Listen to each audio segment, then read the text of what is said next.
the Member of Parliament for North East Somerset and a former government minister. For years I've walked the corridors of power in both Westminster and the City of London. I campaigned in the largest democratic vote in our island's story. I know this country has so much to be proud of. We need to have the arguments, the discussions on how we make it better. The wisdom of the nation is in its people.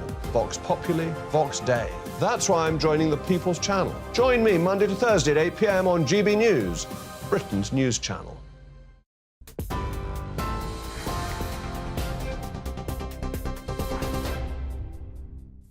It's 11 o'clock. Welcome to GB News. In a moment, we'll have headliners, but first, let's bring you the latest news headlines.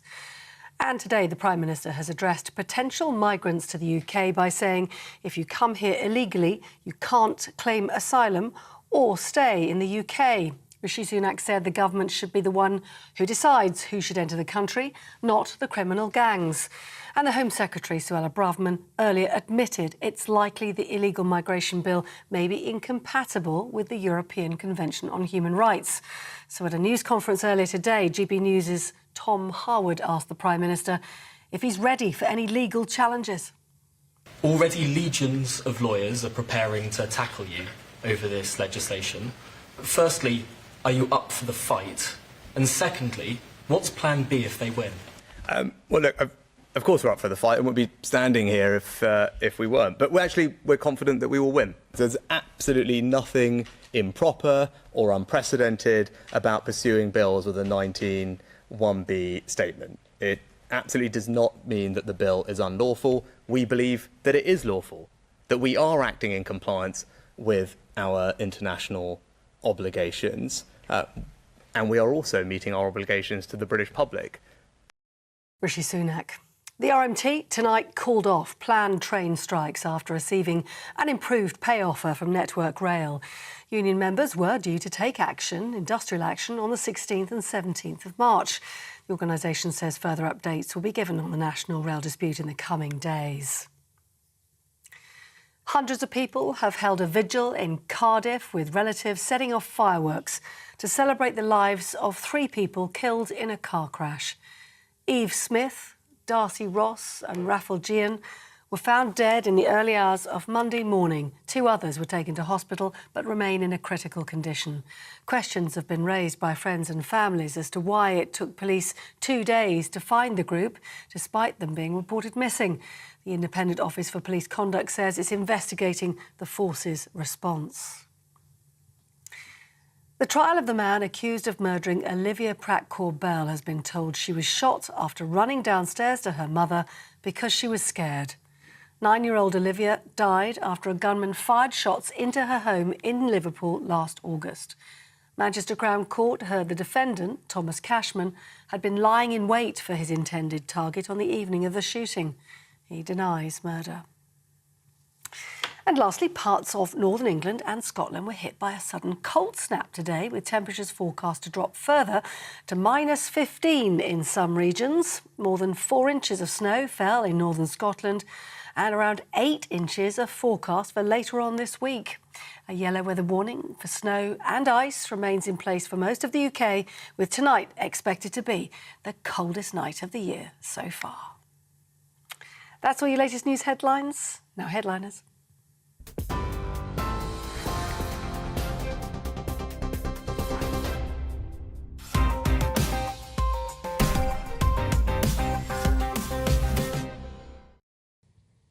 Hello, I'm Simon Evans. Welcome to Headliners, your first look at Wednesday's most interesting newspaper stories. Today, joining me tonight are Roger Monkhouse and Scott Capurro, 2 final comedians you will not meet, not in the next hour or so anyway. Very nice to see you again, gentlemen. How are you? Scott, it's been a while, but perhaps we've just been sort of... We've been ships crossing in the night, I think. I think you've been very busy, and they don't invite me on your nights. No, I get Monday and Tuesday, where I guess you're probably recovering from the weekend generally. But you're Barely. quite healthy at the moment. I never really catch up. Do you not? No. And Roger, I don't want to disparage your weekend prospects as well. I expect you're doing some reviving as well. Well, I've never done it with you for whatever reason. Yeah. they fear the chemistry. It's the first of our major innuendos for the next hour. So let's take a look at Wednesday's front pages. The Daily Mail. Lineker faces BBC rebuke for likening. Likener, there he is, Gary Likener. Small boats he likens to the plan the Nazis would come up with. We'll be investigating that story shortly. The Telegraph also have BBC urged to sack Lineker after Nazi migrant jibe. And there he is in a photograph there, looking as if he's about to be sacked. The omens are ill. The Times has Sunak ready to battle judges over migration, and US intelligence believes pro-Ukrainians blew up pipelines. Pro-Ukraine sounds a bit like America, doesn't it? There's a couple of dogs on the front cover there. I don't think they're illustrating either of those stories. Daily Express. Rishi lays down the law. We decide who comes here. The Guardian. Tories extinguishing right to seek refugee protection in the UK, says United Nations, and photographic evidence that Britain is heading into yet another deep chill. Also, China tells US to hit brakes or risk conflict. We'll be having a look at that story. The Daily Star. Finally, infinity and beyond. Universe's #1 paper is invited to meet. We're not going to see the picture for this for some reason. Universe's #1 paper is invited to meet space team searching for ET. You'll have to take my word for it or go out and buy yourself a copy in the morning.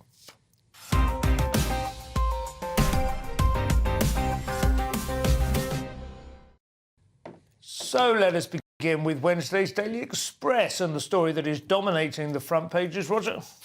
This is Rishi laying down the law, doing his little porcelain figurine impression of Judge Dredd.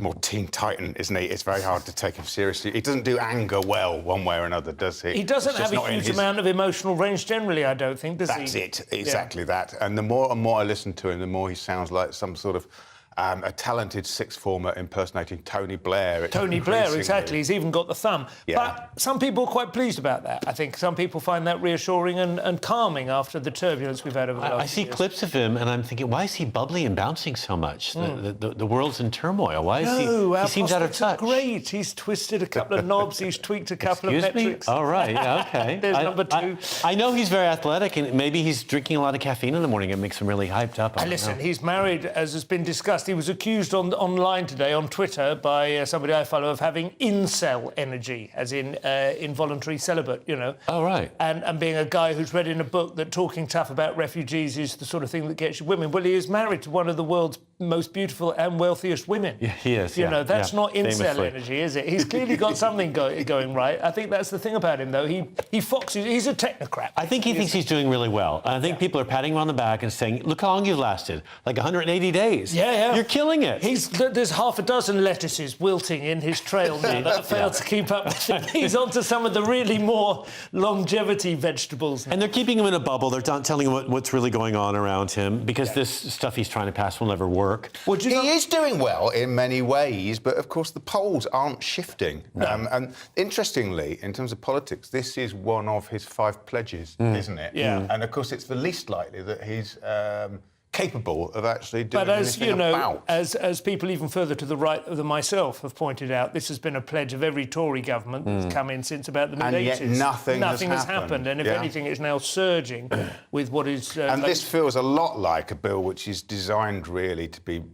To punish people and treat them like... drink for the base. Yeah. And also to flush out the uncertainty of the opposition, Yes. which in fairness it has done. Yes. And at the same time, it's unlikely to get anywhere because, of course, it will just become embroiled in all the inevitable legal wrangling and end all up the sort of just charity stalling. lawyers, all the left-wing lawyers who put up a crowdfunder on Twitter and people go, yes, tie loads of rope around the government's ankles. The real test is whether they will, when it's denied by the European Court of Justice, whether they will then make any move to remove us from the ECJ. Oh, I hoped you were going to say, will they then resort to gunboats? Because at some point, that's going to be the final... I'm not going to say final solution. We've got Gary Lineker coming up. But let's have a look at the... what have we got? The Daily Mail now, Scott, talking on that subject. Well, first, that photo of Helen Mirren, she's got one of the bows on the front page. She's got one of the bows. What's with the bow on the neck thing now? Because that actor did it, or the musician. You Harry. can almost hear that dress, can't you? Yeah. Or that cape or whatever it is. I feel like one of us should be wearing a large bow, and you're thinking, I feel like it should be me, actually. It is Jonathan Cogan's birthday today, one of our writer and producers. Perhaps she is dressed up for him. It could be. She is wrapped, especially. Yeah. He didn't get much of a cake. But anyway, Can we do Leikener? Gary Leikener. Yeah, Gary Leikener. Lineker made a comment about Suella Braverman's plan as Home Secretary to stop the boats. He said, quote, "Good heavens, this is beyond awful." And then he said on Twitter, there is no huge influx. We take far fewer refugees than any other major European country. He went on to say the language they're using was used by Germany in the 30s, I mean, that's just inaccurate, because the one thing I do know about Germany in the 30s was that they were using German. They were, because famously, if we hadn't won that war, we'd be speaking German. Yeah, which might not be a bad thing. Very significant. Yeah, it would be a problem for us. Our policy, of course, vis-a-vis Nazis was fighting them on the beaches in Toulouse. Yes, exactly. That's true. It would be a problem for comedy, though. One of the things I noticed in that tweet, which is the one which will, I'm not saying hopefully cost him his job, but you don't know. But he did say there has been no huge influx, in response to a man who said there's been an influx. Yeah. Not a huge influx. But she's claiming... there has been an influx. But she's claiming that we're under siege or we're being attacked or all the words she's used to please, again, the base. That are not words that are diplomatic and don't really solve a problem or even answer a question. They just work people up. And that's what he's saying. He takes refugees in, famously. He's taken in, I think, 3 or 4. And he writes about it a lot. Yeah, he has. Yeah. How, what? Since 2020. He's got them living in his home? He has, yeah. Or are they sort of passing through a bit like they... Cutting plants and making protein shakes for him? No, they're not working for him. Great picking season. No, he's really been... It's quite emotional for him. He's written a lot about it, actually. And he's quite supportive of that. And he's, I think, he's as furious as some people are about Suella Braverman's claim that there's a larger problem than there might be, actually. Well, I think it's a large problem, but the question is whether or not you use language that hypes it up. And then so it's ironic for the right to claim that she'd be fired for using such language when they use the same. Yeah, but she is a politician, you know. He's a football commentator and is paid for. So he has more power than she does. If he was to go on ITV and start doing this, then I think everyone will feel that's fine. We can switch off. But it's all part of the licence fee debate as well at this point. He's the single highest paid BBC commentator. We're paying her also. 1.35 million is an awful lot. Yeah, but you can vote her out. That's the thing. You can't vote Lineker. Well, you can vote him. We might be. Individually. Yeah. Anyway, let's have a look at the Times, Roger. We have... I do just want to address that photograph there, which does... It almost looks as if it is illustrating the immigration and sort of race debate, but that is actually just preparation for Crufts, isn't it? Oh, is that what it is? Yes. Okay. The Great it looks Dane like the and the Dalmatians Chihuahua. found a snack. But the US intelligence believes pro-Ukrainians blew up party. Well, this smells a bit funny, doesn't it? It's of course, it's an anonymous source in US intelligence who has now put out the story. For their own purposes, one imagines, that the pipeline was blown up by an independent pro-Ukrainian group. Yeah, this has appeared in the New York Times, which is not generally speaking... it's not anti-government, it's not anti-Biden, it's not anti the general narrative. It's quite pro-Ukraine, quite pro the war on Russia, continuing to fund it and so on. So this is not coming out of Fox, out of Tucker Carlson or whatever, sort of saying, oh, you know, the Russians have been painted as the bad guys, but once again, you know, the facts. So it's interesting. I mean, I don't know where it's come from, but it does seem to me to be illustrative of a general trend, which is that an awful lot of people knew for certain exactly what had happened a few months ago. And it turns out that maybe it's not quite so. You know? Well, I think that people were surprised that it was Ukrainian and Russian nationals perhaps working together on this. I think that's what shocked people. And I think the Germans were, left kind of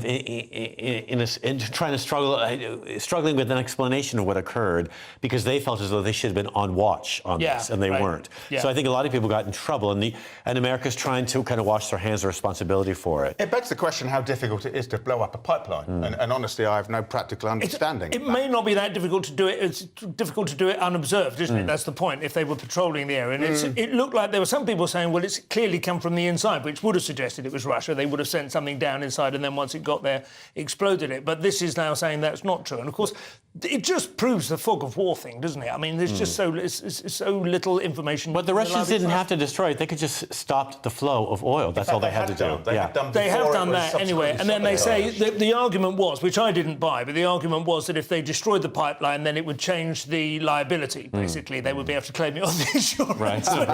Right. But I didn't think it was plausible that they would blow up there. Ukraine was obviously always against it. Then there was also the fact that Biden and I can't remember her name, but one of his senior sort of Secretary of State on camera saying if they try and build this pipeline, it won't happen. We'll destroy it if necessary. Well, so I mean, there was quite a lot of motivation for America to destroy it. Well, America's made a lot of money by shipping over the LPG, of course, as well. Exactly. They've made vast amounts of money by cutting that link and then obviously supplying the gap with their own source. And of also LPG. just shoring up resolve in Germany in particular, because if you can't get the gas anyway, there's no. But they just want to finish the war quickly. The Ukrainians never wanted that pipeline built. They never wanted either one of them because they don't want to be taken out of that. They didn't want to be equation. Exactly. A lot of people say the Syrian civil war had a lot to do with pipelines. But anyway, what about the government in China-US conflict on The Guardian? Scott, what's this? Why is China so angry all the time? They're telling the US to back off of what? It's because the Chinese economy is flailing a bit, so they're pointing fingers. They dropped into single-digit growth. Yeah, can you imagine? Jesus. This mistaken... China says that there's a mistaken policy being forced ahead by the US government and their foreign... I think it's over... some of it's over Taiwan, and China's saying, this is all wrong, what you're doing. We're going to jump, we're going to attack, we're going to do it. And the Chinese government has said many times, we don't care how many we lose, we don't care how much money it costs, we will get Taiwan back, we will get them to admit that they are part of China. And the U.S. is finally kind of stepping forward a bit and perhaps agreeing that Taiwan is a legitimate government.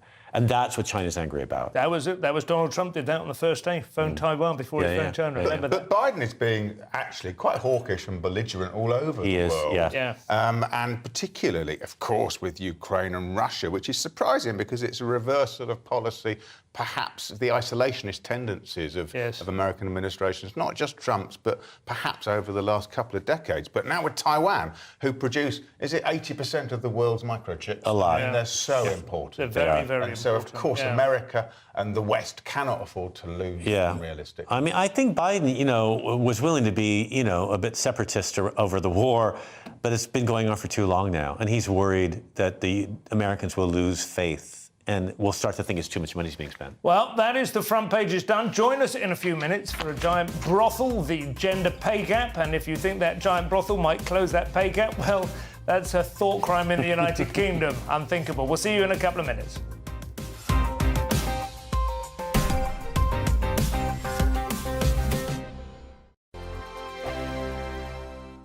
We are GB News, the People's Channel. And right across the United Kingdom. You can find us on Sky Channel 512, Virgin Media Channel 604, Freesat Channel 216, Freeview Channel 236, and YouView Channel 236. You can also take us with you on DAB+ radio, with the GB News app and at the website gbnews.uk. We're absolutely everywhere. Come join us on GB News, the People's Channel, Britain's news channel. Monday to Thursday, 9 p.m. till 11 p.m. Join me, Dan Wootton. I'll bring you the sharpest takes and hottest debates. Do you not believe in prison? I don't believe in prisons. I'm completely stunned. I guarantee you there'll be no spin, no bias, no censorship. I actually was personally quite offended by it. And no reason to go to bed. So I guess they've always been quite woke. That's Dan Wootton tonight on TV, radio and online. Monday to Thursday from 9 p.m. till 11 p.m. on GB News. The People's Channel, Britain's news channel. Hello, I'm Michelle Dewberry, and you can join me every weekday 6 till 7 on Jubes and Kerr. You're an inspiration to us all. Clip that bit off. Well, you are. That's my ringtone. My political ambitions those days are gone, I can tell you. She's only teasing. Go on. He's probably going to want to lay down now. I'll give him 2 minutes to have one. Let's respectfully disagree. That's what we like on Jubes and Kerr. Come and join us. GB News, the People's Channel. Michelle Dewberry, weekday evenings at 6 o'clock. I'm Simon Evans. Join me on GB News for Headliners at 11 p.m. What's the scoop? I'll be joined by two of the country's top comedians. That's right. As we take a look at tomorrow's newspapers tonight. We're going to get into trouble. If it's a big story, we'll be covering it. Spill some tea on him. There we go. But we'll also have some fun. I wouldn't stick up a bank. My father didn't love me. So anyway, Headliners every night from 11 on GB News, the People's Channel, Britain's news channel. It's all about family, being in people's living rooms, all the interaction and getting to know who our viewers and listeners are. When I was young, my dad used to say, no, stop arguing. I wanted an outlet that would enable me to give my opinion.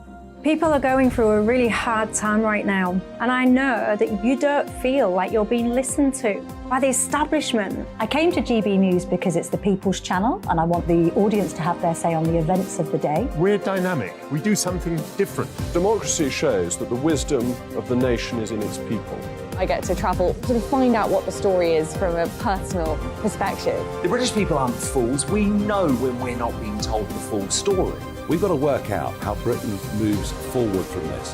It's the best country in the world. The establishment had their chance. Now we're here to represent your views. Britain's watching. Britain's watching. Britain's watching. We're proud to be GB News. The People's Channel. Britain's news channel.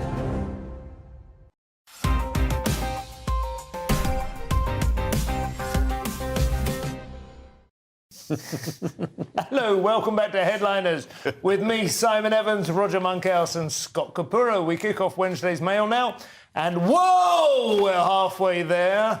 Whoa, we're living on a prayer. Well, these babies aren't, Scott. That didn't sound right coming from you at all. No, those were my golden years. the Daily Mail, a Catholic woman was arrested for a second time for silently praying outside an abortion clinic. Crime. Well, she'd been filmed doing it before, and the film went viral, and she was there with a priest. This is back about 3 weeks ago. And she was given a sentence, or she was sent to court, and the judge dismissed the 4 charges. Yeah. So she went back, obviously, because she thought, well, I can do this, this is fine. Yeah. And she's standing by the side of the building, again, being filmed. Yeah. And the police walked up and said, what you're doing is, this is illegal, what you're doing. So what she's doing is she's creating a sort of bad vibe for people who are doing it. It's the BPS Robert Clinic in Kings Norton, Birmingham, and you're not allowed to be within 150 meters of that clinic because that's a safe. You're not, or buffer. she's not. No, I'm sorry. Somebody's praying. Protesters are. Well, basically, she is protesting really because she keeps going back, and it is considered harassment for people that are trying to go to that clinic. So within 150 meters of that clinic, you're meant to not behave in any way that's negative and might. This is a influence these scheme people to who go prevent there. harassment, obviously. I think most people would The question endorse is that. whether she is harassing people by quietly praying, I suppose. And surely, well, as the court has suggested to her formally... Yes, she is. And she's deliberately testing the law, there's She no is. argument about that. Yes. But surely she is on the right side of it, as has been proved by her previous appearance. Yes, well, that appearance, I think they dismissed the 4 charges because the judge didn't really know where to go with it and didn't really want to cause a problem. It didn't see that putting her in jail or fining her would do it. But there are fines for this sort of behaviour. Maybe she could be sent to some sort of re-education camp where she could learn that where she was taught German. Well, I think what she is protesting, and I think that she has the church behind her because that priest keeps defending her, and other priests have. Yeah. So I think the problem really is, the question is, why must you pray here? You can pray anywhere else in the country. Why must you come here and make people potentially feel uncomfortable who's going to use this clinic? And so, presumably, are we OK with there being an exclusion zone at all for peaceful protest? Well, they're introducing them apparently all over the country, and some people are very uncomfortable with them. And MPs are set to debate this idea when they roll them out of the country next few months. I think they should put one round schools, in particular that school in Wakefield, where a child scuffed a Quran. I seem to remember there being quite an aggressive, religiously based protest outside that would probably have intimidated people a bit. Are they not talking about bringing an exclusion zone into the Westminster square, you know, to prevent the noisy protests? Well, there was a fellow there who parked there for about 10 years or something. Making a frightful racket. Anyway, we must move on. The Independent next. There is rising support for euthanasia and divorce in the UK. We sound like a bunch of quitters, Roger. Yes, apparently. This is cited as Britain being more groovy, more socially liberal than other countries. Groovy. It's a I use the term, of course, slightly ironically. This is a survey of attitudes in Britain that indicates that we are apparently more OK with divorce and all sorts of things. And they do, as you say, they absolutely say this is a liberal attitude. Yes, absolutely, which is endorsing it. Yeah, that's Very right. much an endorsement. It's entirely positive. We are more liberal than other European countries, or, as we used to say, of course, decadent. Yes, absolutely, or weak. But apparently... Although not on the death penalty, apparently. Millions of Conservatives voters support this idea of euthanasia and of divorcing, and maybe of just, killing your ex. Basically, doing both things to the same person. Well, but euthanasia, of course, it's a slightly... I mean, it's when you can choose yourself to get assisted suicide, and then there's also the very much more dubious, but often used in the same term, which is when the state decides whether you are life unworthy of life. Support for euthanasia has gone up by, was it 100% or something like that? Rishi Sunak does not support it, though. Rishi Sunak does not support this. Well, it's problematic in all sorts of ways, as is being proved to be the case in Canada and Belgium, as I understand it, where, I mean, recently in Belgium, someone who was convicted of a heinous crime has essentially chosen euthanasia because she's unable to address the pain that her guilt has brought about. That's essentially, and there was by the one sleight of hand, bringing back the death penalty, isn't it? It is. Almost. Yeah. And there was the fellow in Canada, wasn't there, who took it as an option. I don't know whether it's followed through, but he was down and out, basically, and they changed the rules. His access to a hostel was withdrawn, and he said, OK, then I choose death. But having said that, those are the stories that grab the headlines. I think tens of thousands of people are relieved from a lifetime of chronic pain, misery and despair. So it's not always... Or our future of that. Some people do choose it, especially if they go to Switzerland, and because they've been diagnosed. And they don't want to deal with that sort of thing. The Dignitas option is extremely expensive. It does seem to be an extraordinary waste of money one of the reasons... But if somebody really wants you dead, they'll invest.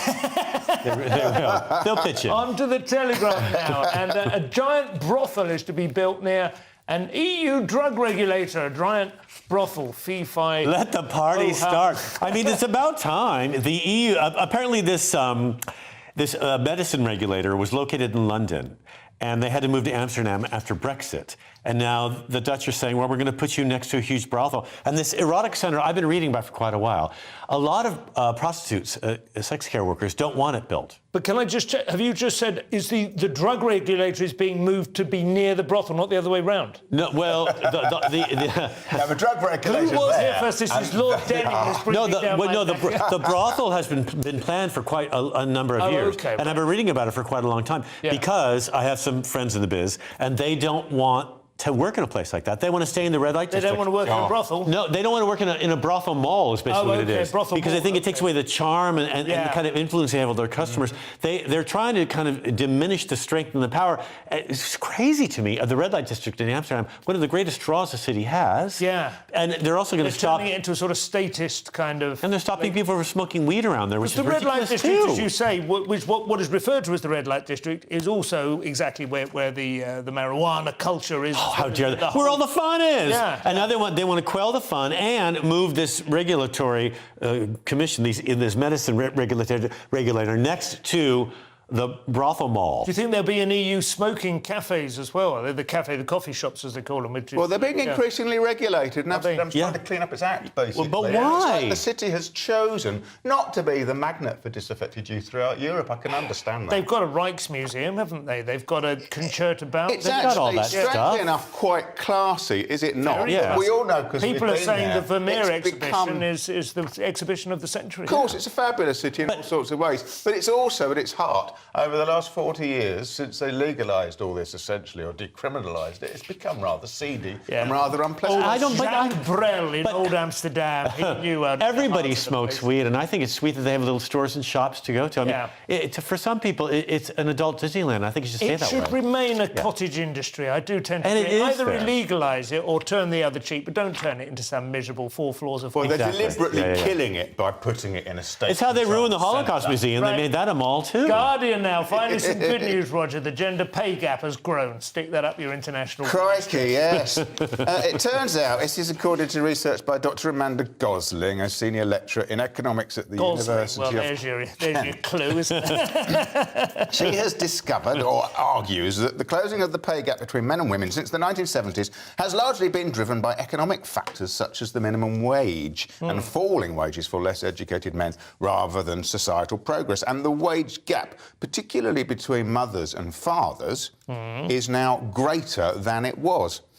In other words, the penalty for motherhood, the motherhood penalty, is now greater than it was 40 years ago amongst educated and professional couples. I think it's finally we have proof that men are smarter. That's what this is telling me. It's basically that. But women get more degrees now. More women stay longer in university and education. They have their go, and then the men come in a little bit later in life and fix everything. Do all the hard work. They clean. They mop up all the mess. I kind of feel like this is working. This is a symbiosis. We do the heavy lifting. I think we make it look easy because we're so good at it. Why do they want to struggle with this? Right. There's all sorts of things going on here, and of course, above all else, I suspect that the cost of childcare has got a lot to do with it, hasn't it? And increasingly, people can't afford to pay for childcare so that they can go out to Well, we absolutely... wage. It is strange that we're well below replacement level fertility now, aren't we? Frighteningly On average so. level, you know, we're not having enough children at all. We are a geriatric and women aren't society. earning enough money. What are they doing? Exactly. Thank God Häagen-Dazs isn't getting any more expensive. That is it. Good Lord. Part 2, we'll be back shortly with ancient mysteries being unearthed, the end of student-teacher relations, boo, and the penis in the arts, a tale of growth. Don't miss it. Yay!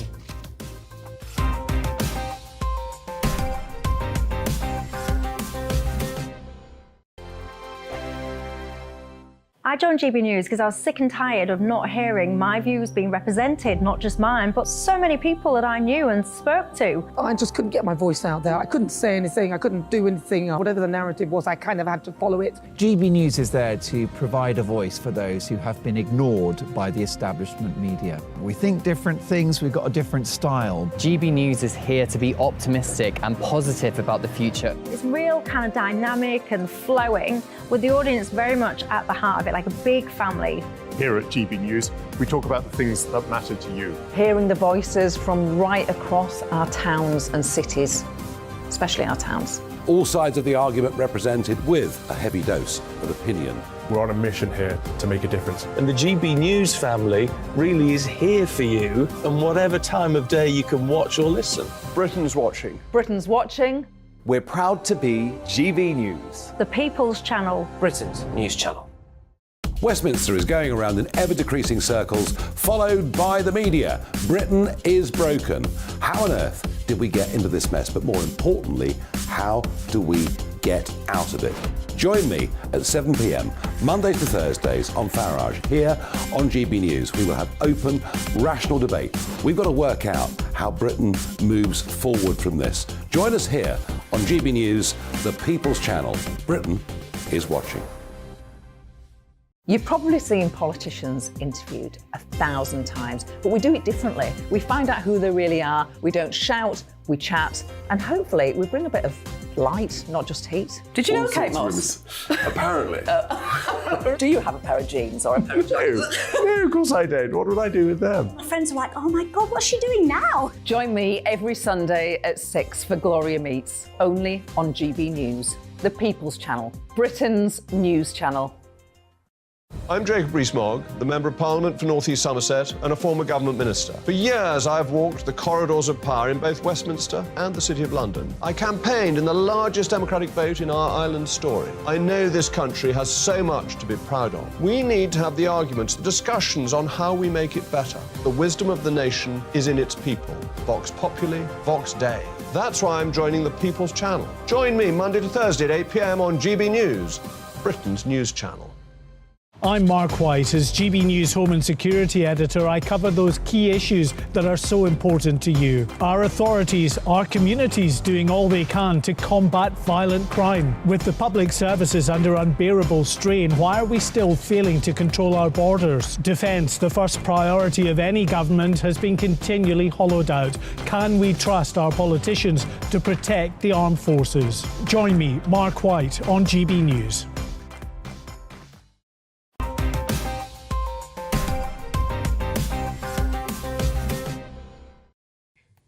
And welcome back to the Headliner. So we kick off our third section with the Times. It turns out it actually is Adam and Steve, at least in terms of successful parenting. As it turns out, it's okay to be gay. Yeah. Who knew, right?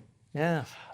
Same-sex parents fare as well as heterosexual couples, says the Times. They did a study that analyzed 16 out of 34 studies on the subject. Right. And researchers decided that from what they could see, same-sex couples actually fare better in some cases. Okay. Because and never worse? Well, they said that there is potential stigma towards kids whose parents are same-sex, but that's society, not the parents. It is, Yes.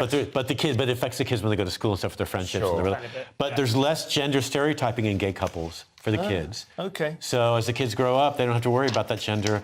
You know, one thing as well, and the worst kind of gender stereotyping at the moment in the current conversation is, well, arguably the trans thing, of course. Yeah, It yeah. says that if you like dolls, that means you must be a girl rather than a Yeah, gay yeah. boy. I do know some lesbian and gay couples in Brighton who I have noticed that is the case, that they are quite cross about the trans thing, and they are much more open about. Do you know what I mean? That's kind of whatever you want, whatever you do, whatever you like, doesn't matter. As you should be with the kids, right? But this Dr. Chuang Ning, the study author for this article that appeared in the Global Health Journal, said that growing up with sexual minority parents may confer some advantages to children. Interesting. So, yeah. You would kind of assume that to be the case anyway, wouldn't you? In that same-sex couples have, of course, chosen to be parents in a way that heterosexual couples haven't always. Chosen to be. No, it's interesting that. My stepfather turned out to be gay. And right. Yeah. The other thing I would say, though, perhaps more broadly, I mean, I read a book a few years ago, Blueprint by Robert Plomin. He'd done loads of twin studies, and basically the too long didn't read for it is nothing matters. Your parents don't matter. Almost nothing that you do as a parent matters. Your child is gonna get the same grades, have the same there'll be some, but obviously it's horrible if you're nasty to them because they're experiencing misery in real time. Obviously and that's bad. There will be feedback emotionally, if not academically and in terms of their life. But within range of just being decent people and so on, almost nothing matters. It doesn't matter whether you're poor or whether you're rich, doesn't matter if you're black or white or mixed race, it doesn't matter whether you're vegan at home or whether you kind of shove it.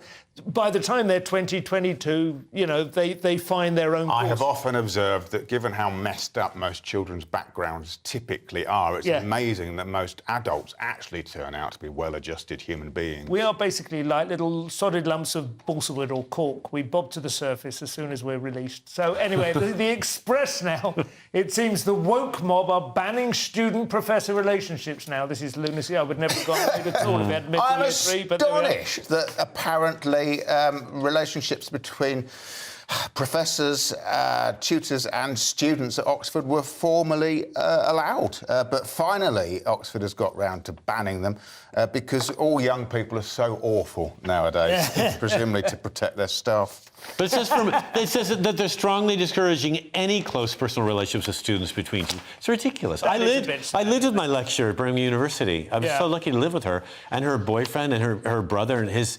It was a great house to live in. I learned, I mean, I was really that was your fortunate. Student accommodation with faculty? I lived with students the first... That's why you've grown up so, what's the word, prodigious? No. Rapidly. No, but I lived with students, and that was horrible the first couple of months. They stole from me, and they were all... I would have loved to have lived with it was faculty. And she was lecturer in the department that I was studying. It was fantastic. I remember we had mince pies and sherry with Stephen Saxby, his name was, my legal sort of, I don't know, like mentor character. All right, you know? And he used to host a few socials. They were a little bit old-fashioned. It was like an early Kingsley game, where, you know, they would record. No, we had vegan chili, and some other lecturers would come by and sleep on the sofa. This was San Francisco, right? No, this is Birmingham. Oh, Birmingham. I mean, it's certainly a shame that any kind of intimacy or relationship is now banned in that. I think probably the teaching staff are so paranoid now, aren't they? Yeah, they are, of course. Absolutely paranoid. And rightfully so, I think. Indulging and having any relationship beyond the strict academic circumstances, beyond the seminars, beyond the tutorials. And that's a dreadful shame because there's a lot to learn. I mean, it used to be the big thing about, as far as I understood it, the big difference between Oxford and Cambridge and the rest of the university options was that at Oxford you do have... You did have an intimate relationship, you have... you went there to study with that person and to get to know them. And they'd have chat groups of 2 or 3 students at maximum. Extraordinary privilege that would be. Yeah. Well, sick transit. On to the metro now. And what has the world's most wealthy troll got to say, Scott? Well, Musk was accused of of kind of abusing a disabled ex-Twitter employee online. This Twitter employee had begged Musk to tell him on Twitter whether or not he was still employed. He couldn't find out. His computer had been locked for 20 days. Right. He couldn't get any information off of it, but he still, by HR, had got no information as to whether or not he worked there. Okay. So You should try GB News. he Twittered Musk, and Musk said, "I don't believe this is happening. I think you're lying." Right. And then he said, "No." He said, "Send me proof." He said, "I can send you proof. I can't get in my computer." So Musk looked into it and then said, "Actually, what's your job title?" He said, "I'm not supposed to tell you that. It's private." But he did online tell him. Right. And Musk said, "You've not been doing enough work. You're not working hard enough. You're fired." And then Musk said, quote, "The reality is that this guy," in parentheses, "who is independently wealthy," Musk complaining about that about somebody else, which is ridiculous, "did no work, claimed as an excuse that he had a disability that prevented him from typing, yet was simultaneously tweeting up a storm." The guy, as it turns out, does have muscular dystrophy. And as his body's failing... Muscular dystrophy, is it? Yes. Okay. And as his body fails, he's trying to shore up whatever financing he can have to look after his kids and his family because he can't work It was anymore. quite interesting. He wasn't. I'm not. He was an entrepreneur. Absolutely. He was from Iceland, yeah. And sold his business to Twitter and then got a job. Part of the deal was Twitter would hire him because it wasn't enough money, obviously, for him to live off of and his family forever, especially because he was losing his health. Yeah. So this is the guy that Musk decides to take down. I've got a feeling that if I ever met Elon Musk, I wouldn't necessarily approve of him, but he would be very good company. Well, why good company? Why do you think? On to the Telegraph now with an ancient mystery. No, it's not Joe Biden's brain. It's something much more intact than that, Roger. They keep digging under Leicester Cathedral. Yes. They just won't let it go, will they? Well, but there was Leicester car park they found Richard III, wasn't it? Yes, so it was. obviously they probably sucked in half the world's archaeologists. That's right, and they're desperately keen to keep the funding going by keep finding the gravy new train. stuff. Yeah. And as far as I could see, they found a plinth. Nothing more. But the idea is there's some sort of pagan site of worship underneath. A 13-foot by 13-foot chamber. It's a Roman chamber. Some sort of Roman worship chamber. Unremarkable, really, in that most churches are built on sites where previous gods have been worshipped. It's true in Rome as well. Yeah, before everyone saw the light. And indeed throughout the contested world. You see mosques which have been cathedrals and cathedrals. And now cathedrals and churches across Britain are being turned into work-from-home centres and hot desking facilities, which is the new religion. So, I'm all for this sort of thing. I think it attracts a little bit. I like a bit of heritage. I'm not having a go. No. And yet the trouble is that, of course, there's so much nonsense in this country, isn't there? You can pull up a paving stone and find some sort of road. Well, I had a friend. I still have a friend who bought a house in just on the edge of Brighton, and they wanted to build an extension. They dug down for foundations and found some bloody Saxon coins. Yeah. And before you know it, you've got to pay for all these archaeologists to sit there carefully dusting. And is it not time we had a grown-up conversation about Italy paying some sort of reparations for our colonisation and exploitation? You never said thank you for the name of the city, by the way. I'm Italian, and my people built this place. You guys can piss off. So. Which one? London? London, yeah. Is it Londinium? Is a Roman term, is it? Was it just applied to nothing at the time? Was there even a little... There wasn't much here, but they called it something which is very swampy, wasn't it? It's very generous, I think, of the Romans to call it anything. Well, South London is still pretty swampy, I believe. Yeah, it is, yeah. That's why it doesn't... You mean that figuratively, don't you? Times now, we're back to Roman times, men are more generously endowed these days than they were in classical sculpture. Well, if you want to find out more, check out my erotic portraits of Mark Dolan on Patreon. I'm being fed. Why do I get the gay sauna and the large endowment stories? They're giving it all to you. Yes, it seems a little unfair, doesn't it? I know, especially I didn't get a large endowment at university, so now it seems doubly unfair. Michelangelo's David has a small one, as we all know. We've all seen it. And they started researching paintings and sculptures from that period to current times and have decided over the last 30,000 years, having looked at primitive human figures... Look at her pointing at it there. Is that Mary Beard? Right. That seems, a pair of blue gloves. Seems unfair, doesn't it? It is absolutely vast, David. It's only when you see a human next to it that you get a sense of that. It's gorgeous. Not the, obviously, I don't mean the proportions, but that was a nod, and I think it was still popular at the time, to the Greco-Roman idea, which was that you had a small genitalia. It implied that you were a grower. Above all that. You're a grower, not a shower, as they said in medieval times. I thought you were saying heroic. You were a grower. No, yeah. But that you lived the life of the mind, that you were an elevated spirit, whereas they did have other sculptures with large genitalia, and they were sort of like... Or they just have large genitalia that are just not attached to bodies at all. Well, what about the CERN Abbas giant? He's massive, of course. Not believed to be ancient Greek, I think. Fair enough. But I think the point of the story is that we're getting larger. We had different priorities. But we're getting bigger in sculpture. Expectations are growing, boys. I'm just telling you. So, But what kind of art now has... There aren't many male nudes outside of specialist publications. Not enough. No. There's a lot of paintings at various charity shops. I tend to stalk them. Yeah. Now, I follow a Facebook group. Okay. Yeah. And there are a lot of expletive paintings. Because I will say, I think in my experience, narrow that it might be, of kind of like getting anxious the gay right now. aesthetic in Brighton, especially if you a lot of Airbnb flats and that sort of thing. We'll have a few coffee table books. Right. But the Greco-Roman idealised male beauty is kind of still quite popular, right? The idea of a large, that's not as important as having the well-developed abs and the... yeah, sure. Yeah. I think it's all about girth, to be honest. I mean, mental girth is what I mean. I mean, any other time. Yeah. It's all about... let's move on. It is quite interesting, though, how, again... Blushes anymore. Greco-Roman sculpture and also architecture generally is quite politicised. On Twitter, there's a number of accounts that sort of tweet under the smokescreen of just being kind of archaeological heritage. Right. It's supposed to be. It's kind of like... I think it was more of a humble... They took this from you, kind of... the Palladian dimensions still define the modern world, don't they? I mean, we haven't escaped them. It's always... One of the interesting things about Washington, D.C. is that it's caught between being Christian and the classical world as well. It's a real mix-up of... And now Berlin is the same. It's almost modelled after D.C. Right. The rebuild. Yeah. Berlin. Well, they had other plans for that, didn't they? But They did. It went wrong. Yeah. Hey-ho. Or right. Poor old Albert Speer. He was one of the good ones. That's it for this section. Coming up in the final part, we have terrifying clowns, premature ejaculation woes, how to sober up in a hurry. Sounds like a bit like search history. See you in a couple of minutes.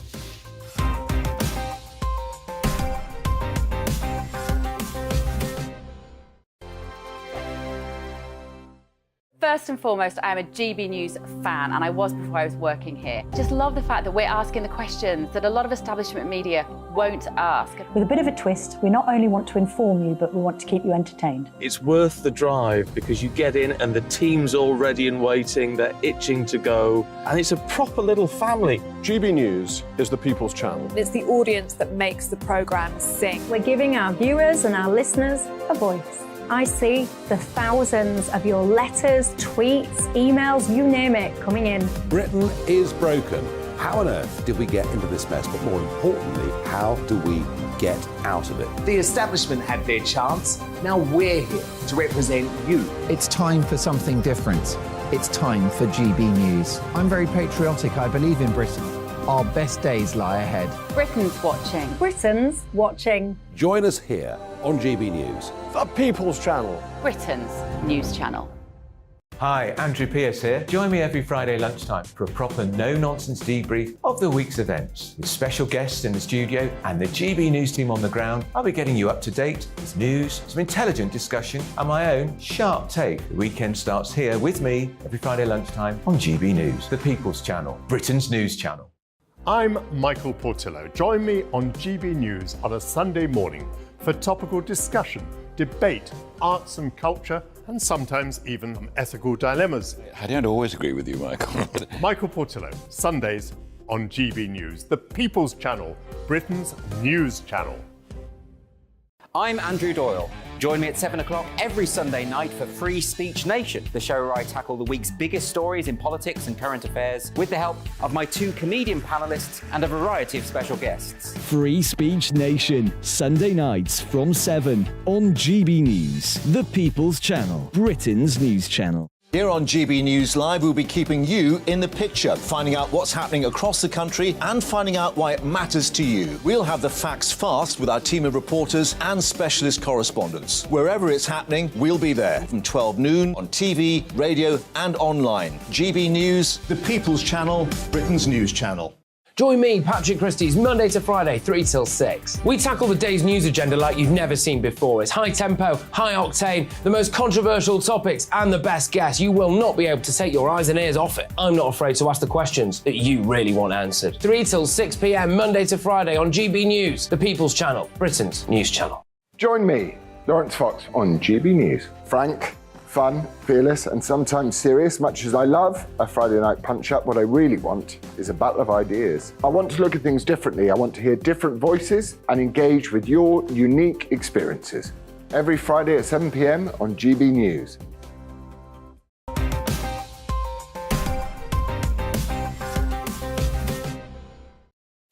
Welcome back to the final part of Headliners. We're zinging through it tonight, and we get back into it with The Independent. We found the reason why people are scared of clowns, possibly because they run the country, Roger. This is a study which has found that 5% of respondents, I think, have self-diagnosed or claimed to be sufferers from Curophobia, which I wasn't familiar with before, if I'm honest, but that is apparently the technical term for fear of clowns. People are afraid of clowns. You must know that. I was vaguely aware of that, but I've always thought it. I didn't know it had a word. I had a joke. I had a mate who was a cartoonist. There's a famous cartoon where two cannibals are around their big cooking pot and they're eating a clown, and one of them goes, "Does this taste funny?" It's a very famous cartoon. I said the punchline should be, "No, more scary actually," because it's very well known. It's understood. A lot of children burst into tears when they're approached by clowns. Which is understandable, isn't it? Because that's all to do with the face paintings. These bizarre, grotesque face paintings that clowns, of course, have. And actually, it will benefit this study, I suspect, to look into the anthropological development of clown face painting. Well, in order to understand why they look like they do. It might come back to your Italian ancestors again, because a lot of that stuff does make commedia dell'arte and all that sort of stuff. And they're less scary on stage, aren't they, in a proscenium stage 40 feet from you than they are in person close up. When they rush Which up... is why the painting is so grotesque, of course, to cross that. They have the face paint, and the other thing they do is they're grotesquely clumsy, right? And they do it in order to generate pathos. But there is something a little bit alarming about somebody who can't bend over and pick something up without... Do you know what I mean? Like, without falling over. It's a little bit... And some do seem angry, too. There's an angry tone to their voice or their gestures. And then they kill people and bury them under their homes. Somebody said, I mean, probably the greatest clowns on screen be the Marx Brothers, right? And that was like a clown troupe within... And David Thompson, who wrote a lot of interesting stuff about the film, he said the interesting thing with the Marx Brothers... Groucho would break out occasionally and speak to... Is it Margaret Dumont, the big sort of statuesque woman? But generally speaking, when the four of them were engaged in action, they were oblivious to the outside world. They were like a little isolated storm of chaos and anarchy. Very similar to a clown who's just unable to engage with the real world and lives in a slightly sort of childlike delusion about what's going on. So they became an organic spectacle. That's what you're suggesting. Yeah, sealed off. Yeah. Real. And it is a bit... I find Marx Brothers films... I don't know, there's scenes that are funny, but there are other scenes that you kind of go... Oh, my God, get them away from the opera. It's like... Although, I would say Marx Brothers films have aged better than most films of their era. They might do. In terms of being funny. That is a whole PhD, which silent movies and which early movies, because the Chaplin, Keaton... But anyway, we've moved on. The Daily Mail now. Can hormones make you sober up quicker? It doesn't affect me, of course. I haven't been sober since 1977. Or produce any hormones. Scientists have developed a hormone injection that halves the time of sobering up. It's called fibroblast growth factor 21, and it's produced in the livers of people and animals, this thing that they've extracted, and they shoot it into you, and it stops your brain from drying up. Wow, that's good. Yeah. That sounds great. So now your brain... Is it a hangover cure, or is it to sober you up? Slightly different. Both. Because this article states that for a lot of people, alcohol abuse can be quite dangerous and lead to some really terrible side effects. You don't say. Yeah. So they're shooting this into people so that... Spitting truth bombs tonight. So that safety gone mad. There are those who say you can drink too much alcohol. But this might be for those police patties that pick up people like in Leicester Square on the weekends, right? Where people are so hammered that that they're going to hurt Or if themselves. you've suddenly got to fly a plane or something like that. Maths or something like that. Or go to CPAC and make a speech. David Nutt, of course, the old drug czar, has come up with an alternative chemical which gets you drunk but has an antidote that acts immediately, but the government won't licence it. So he says. The Guardian next, the story about sushi terrorism, which is what I called it when my ex stopped using... I'm not going to say that, it's just disgusting. How discreet. This is a story Body spray, you're going to say body spray. Yeah, I know, we were already there. Yeah. Those weird conveyor belts have apparently been practically rendered useless in Japan, Japan specifically, because of sushi terrorism. There's a few social media videos that have gone viral of people licking. You lick it? There was a more extreme example of it, wasn't it? That fellow they think was poisoned, the Russian, wasn't he? Wasn't it with the radioactive poisoning? That's surely an option, isn't it? Wasn't that when they popped it into one of those? But yeah, I didn't know that. No. I might be wrong. But I mean, it's such a. It seems so retro, doesn't it? Those weird little conveyor belts. I see people at them in London. I don't like them. I never could do them. But then I don't really like tapas either. I like a big plate of steaming meat. I don't like I do too. I don't like buffets for the same reason. If you're at all squirmish. The best thing I've ever eaten was in a... I don't want to be sharing a buffet. I go to Gale's in Maida Vale after yoga. A good buffet is amazing. There's people pointing over the guard, long nails. What's that? My dad's big thing is dipping celery in and eating it and then dipping it. Oh, double dipping is terrible. Finally, Roger, we have The Guardian. You've got 40 seconds. A story about premature ejaculation. Oh, you're going to rush through it, I'm afraid. Go for it. This is a study that has suggested that exercise could be as beneficial as drugs in treating premature ejaculation. Who wants? Not at all. Well, it would be a blessing to us all if we could hurry it up, frankly. There used to be a spray for it, I'm sure. It was like a bit Get like on DP. with it. DP is the stuff. You've tried that, right? Yeah, I guess so, yeah. There's no... You just think of... is it Margaret Thatcher or your grandmother or the hippo? Or... Oh, your mother naked on the beach doing cartwheels. That always works for me. Yeah. Yeah, your mother, I mean, Mum. Bless her, she doesn't. She's usually switched off by 11:30. We should be all right. That is all we have time for tonight. Thank you very much for joining us. Let's have another quick look at Wednesday's front pages, especially for those who've just switched on tomorrow morning. The Daily Mail. Loynaker faces rebuke for likening small boat plans to Nazi propaganda. The Telegraph. BBC urged to sack Lineacre after Nazi migrant jibe. The Times have Sunak ready to battle judges and Lineacre over migration, and US intelligence believes pro-Ukrainians blew up the pipelines. That's from the New York Times. The Daily Express has Rishi lays down the law. We decide who comes here. The Guardian, Tories extinguish right to seek refugee protection in UK, says UN. And China tells US to hit brakes or risk conflict. Well, there we have it, folks. That's all we have time for. Thank you to my guests. It's been all for our show tonight. Good night.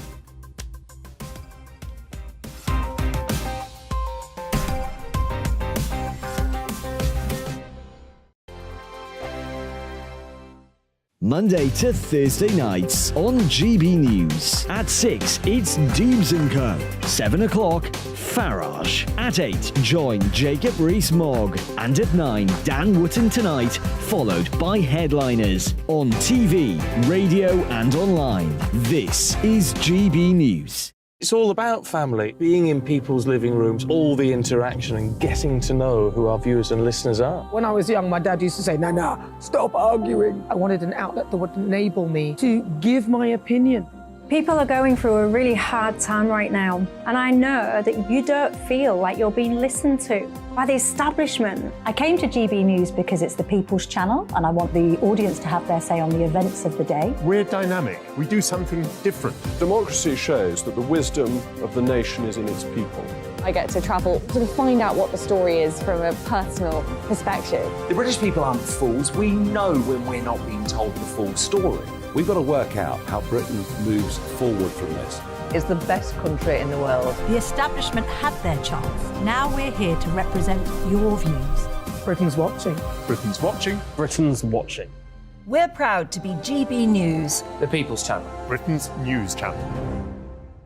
We are GB News, the People's Channel. And right across the United Kingdom. You can find us on Sky Channel 512, Virgin Media Channel 604, Freesat Channel 216. Freeview Channel 236, and YouView Channel 236. You can also take us with you on DAB Plus Radio, with the GB News app and at the website gbnews.uk. We're absolutely everywhere. Come join us on GB News, the People's Channel, Britain's news channel. GB News has its own late-night paper preview show, Headliners, where comedians take you through the next day's top news stories. You don't have to bother reading the newspaper, we've got it covered for you. Headliners, every night at 11 p.m. and repeated every morning at 5 a.m. We won't send you to sleep like some of the other paper review shows out there. GB News, the People's Channel, Britain's news channel. Join me, Nana Akue, Saturday and Sunday afternoons on GB News. Expect fiery debate and passionate discussion as me and my panel tackle some of the biggest topics hitting the headlines. It's a place for everyone's opinion. No one gets cancelled, but no one gets an easy ride. Oh, she's on it today! Be ready for conversations that are fierce, frank, and of course, fun. Every Saturday and Sunday afternoon from 4 p.m. on GB News, the People's Channel. Join me, Camilla Tominey, on Sunday mornings from 9:30, taking the politicians to task and breaking out of SW1 to see how their decisions are affecting you across the UK. Bursting the Westminster bubble every Sunday morning, only on GB News, the People's Channel. Britain's watching.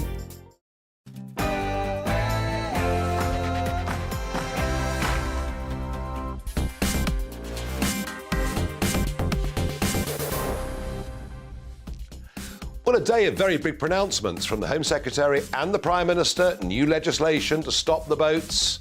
Do they really believe in it, or are they just playing a game of politics? The budget is coming up next week. Is there any hope that we can stop the Chancellor putting up corporation tax by a staggering 30%? We'll look at Ukraine, Bakhmut, a salient. Are the Ukrainians right to be defending that position? And joining me on Talking Pints, Duncan Larkham, former royal editor of the Sun newspaper and a man who befriended Prince Harry. I'm going to ask him, what on earth has gone wrong? Could it be the drugs? I don't know. But before all of that, let's get the news with Polly Middlehurst.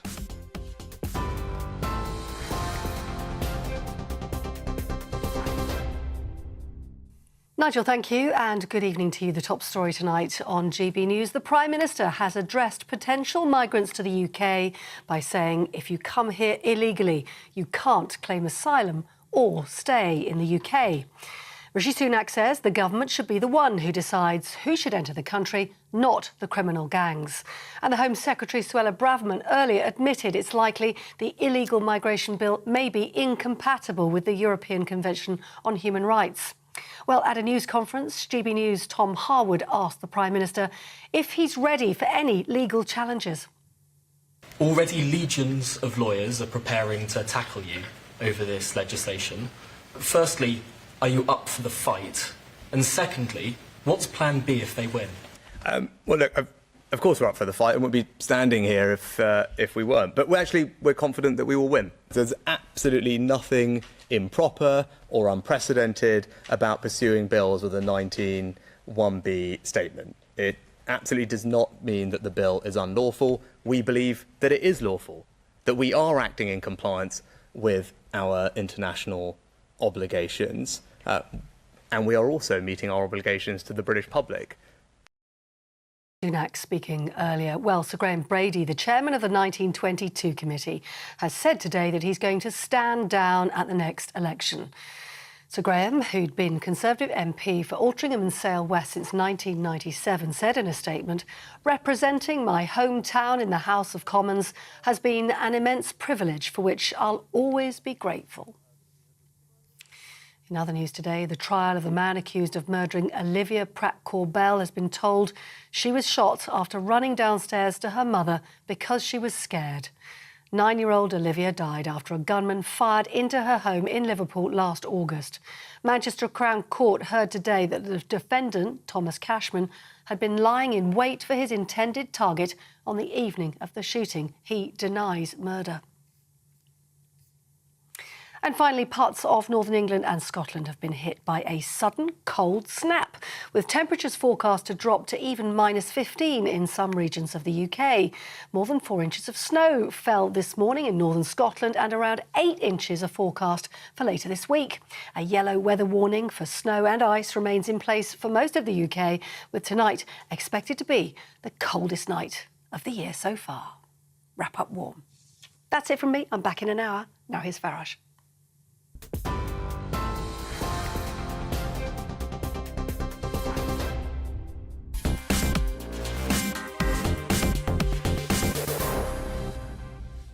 Good evening. A big day as Prime Minister Sunak goes down to the Coastal Command Centre in Dover, and in the House of Commons, the Home Secretary outlines new legislation, and then the PM has a press conference in number 10 at 5:30 this evening. The message is clear.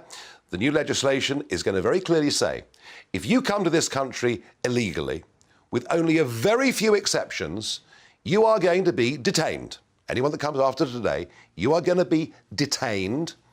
They've got ex-army camps and RAF bases where thousands of young men will be kept, and you will then be deported and never allowed to re-enter this country again. They're going to put a cap on the number of refugees that come into the United Kingdom every single year, and as far as the Modern Slavery Act is concerned, that will not apply if you've come to the country illegally. Now, what's my response to that? Well, I was saying this 3 years ago. There I was in April and May of 2020 when a small trickle of boats were coming over the English Channel, and I said it seemed very clear to me that you may as well put a sign on the White Cliffs of Dover saying everybody is welcome because we won't deport any of you. So in a way, I should be welcoming what the government is saying, but I don't, because they even admit, as they put this legislation forward, that they are pushing the limits of international law, by which they mean a variety of conventions that we've been signed up to with the United Nations, but more importantly, the European Convention on Human Rights, backed up by their court in Strasbourg. And this is the most important part that I don't think anyone has talked about across British media today, the fact is that British judges have always interpreted that law in favour, as they see it, of the original ECHR treaty. I don't think any of this is going to work. But I'll tell you what I really think.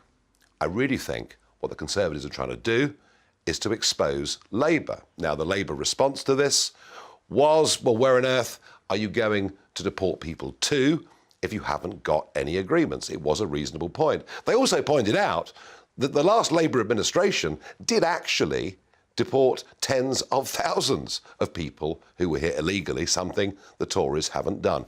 But have a look, have a listen at this short video put out by Conservative Central Office this afternoon. At least 430 migrants crossed the English Channel to the UK yesterday. Record number on Saturday, 828 either being rescued. More than 1,000 migrants have crossed the Channel to the UK in just one day. The Home Secretary and I have studied every aspect of this issue in detail, and we can now set out 5 new steps today. Labour will stop this policy. We will campaign to stop it now. We would reverse. You see, this is all about politics. They know this policy isn't going to work, but Rishi Sunak tells you how impossible the situation is. Doesn't take any responsibility for it, doesn't accept that many of us have been screaming at them over the course of the last 3 years to do something about it, doesn't accept for a moment that, of course, Boris Johnson said if you come here illegally, you won't stay. David Cameron said if you come here illegally, you won't stay. Now, this is all projecting forward. We are on your side. That is what Sunak is saying. Labour will not be able to match this in any way at all, and that's because there's a significant minority within the Labour Party who frankly believe in open borders, believe we are all global citizens. And I'll bet you every penny in Lombard Street to an orange that this is all about the next general election. And the Tories will fight the election saying, we're going to leave the ECHR, or we're going to give you a referendum on the ECHR. And we're all supposed to believe them. Will you tell me, do you agree with me?